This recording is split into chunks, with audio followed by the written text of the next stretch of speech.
tokantrano mikorotana, vady maditra, zanaka sarotra desaina, arao ny fandarana tokantrano sy ny fiarahamonina, andraisanao torohevitra, vahaolana. Iarahana amin'ny ekipa ny club Jejoo, Pasteur Dyna. Dia ampifaliana lehibe indray no miara-banantsika rehetra izay manaraka tsy tapaka hatrano ny fandaharana eto amin'ity onjam-peo amintsika ity. Finaritra indrindra izay miaraka aminao indray manolotra anao izay fandaharana tokantrano sy fiarahamonina izao. Dia toy izay tsika ny fandaharana izay fandresantsika tamin'ny maly, raha tsaroana tsara ny zavatra mifampiresantsika tamin'ny maly dia ny resaka be dia be tokoa isika mahakasika indrindra izany atao hoe zanaka nanana olana ka lasa tsy tamana ho tokantrano ary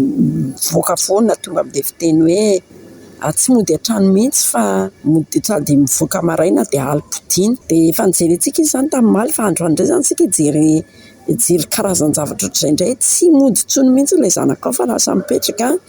any amin'ny ray tampo aminao, mety any amin'ny ray aman-dreninao, mety any amin'ny namanao, mety any amin'ny namany, mety amin'ny olona tsy fantany akory fa tonga dia narahany. Inona ny zavatra tokony hanampiana ny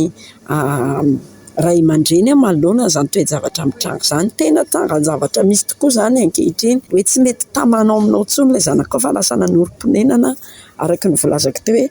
any amin'ny ray aman-dreninao izany aloha izany zavatra misy satria matetika ny ray aman-dreny moa izany dia tena tia manambitamby an'ireny zanantsika ireny. Fifalian'ny ray aman-dreny tokoa moa zafy kely izany dia vokatra rehefa nambatambahazana izay dia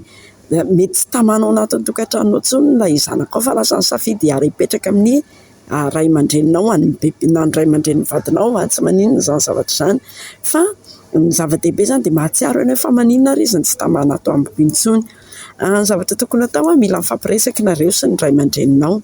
raha ohatra ka izay tokoa ny zavatra misy afandray ireny hoe tena ny fanapahan-kevitra sy ny rahanareo ny safidiny hoe andao ianao any bebe no mipetraka tsy hidirantsika lalany amin'izay fa eto izany tsy hisy fampidiniana fa tonga dia fanapahan-kevitra entitra ny raisin'ilay zanakao niaraka tamin'ny raibe sy ny renibeny efa hipetraka ny aminy izy fa tsy hipetraka aminao intsony. Sairan-kevitra ary ianao ny amin'izany zavatra izany dia inona ny tokony ataonao? Ny tokony ataonao araka ilay teniko teo dia andana aloha miresaka amin'ilay ray aman-dreny, amin'ilay ray aman-dreninao izany na ray aman-drenin'ny vadinao. Resao amin'izy ireo ampifantaro azy tsara fa vonona nita izany zanakao ianao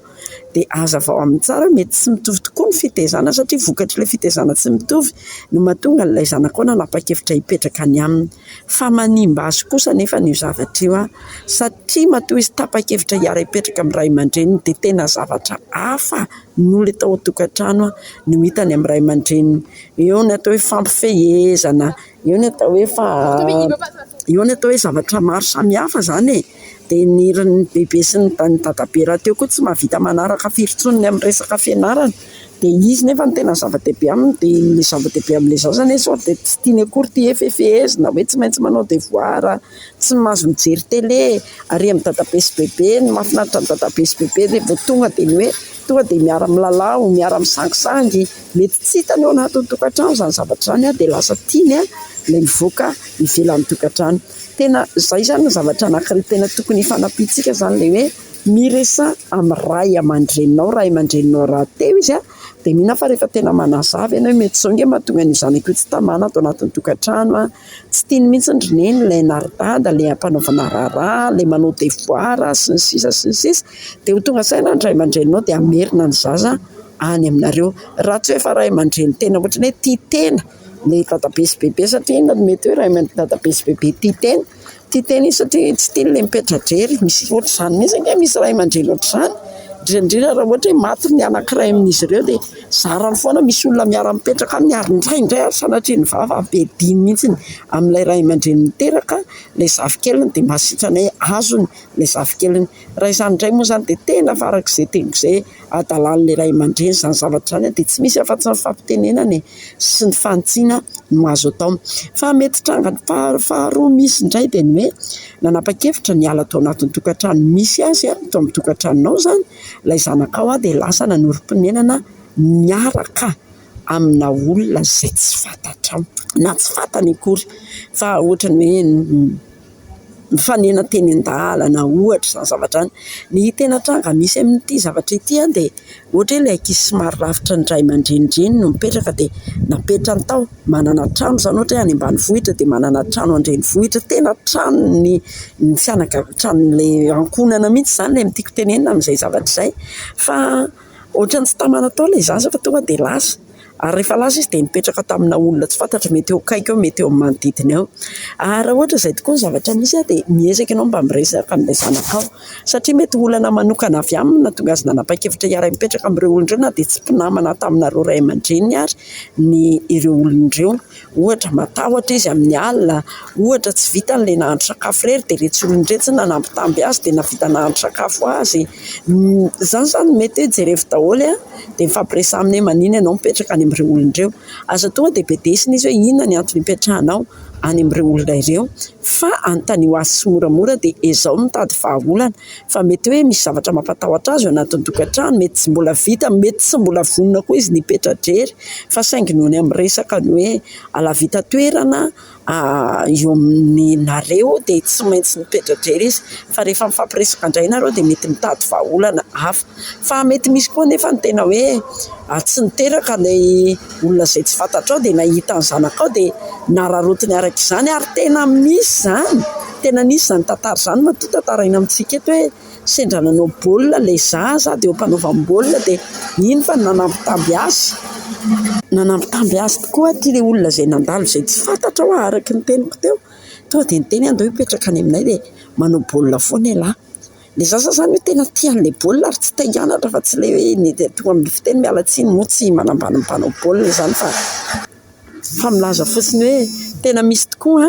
ny zaza izay hoe tsy manana zavatra atao eo amin'ny fiainana fa tsy mieritreritra ilay baolina ka raha vao misy olona hoe ino no mamaly ny etaetana hoe te hanao baolina dia lasa izy mankany amin'ireny olona ireny dia raha izay ny zavatra misy dia tsy maintsy mifampiresaka amin'ilay olona izay mipetrahana ianao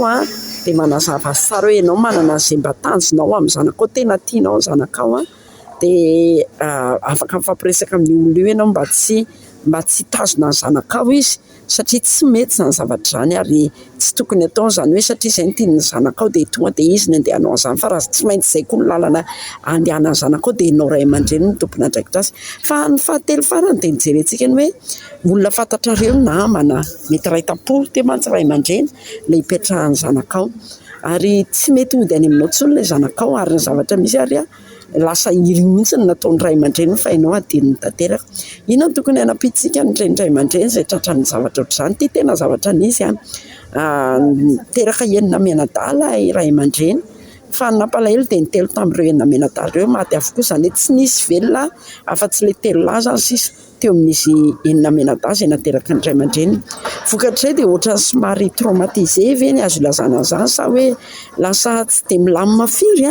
ilay renim-pianakaviana ary misaotra an'Andriamanitra moa fa dia nanan-katao ilay raim-pianakaviana ka dia tsy navelan'ny asa ilay renim-pianakaviana fa dia tonga ny fiteny hoe princesse tao anatin'ny tokantrano mihitsy reine tao anatin'ny tokantrano fa zavatra misy amin'izay ary dia izao satria malahelo foana ary tsy mety afaka saona tsy mety milamina mihitsy ny sain'ilay ramatoa ny amin'ireo zanan'izay telo efa maty satria mivonitaizana kely 3 taona 4 taona dia maty ireo zaza ireo dia ato amin'ireto zaza izay mijanona eto sisa zany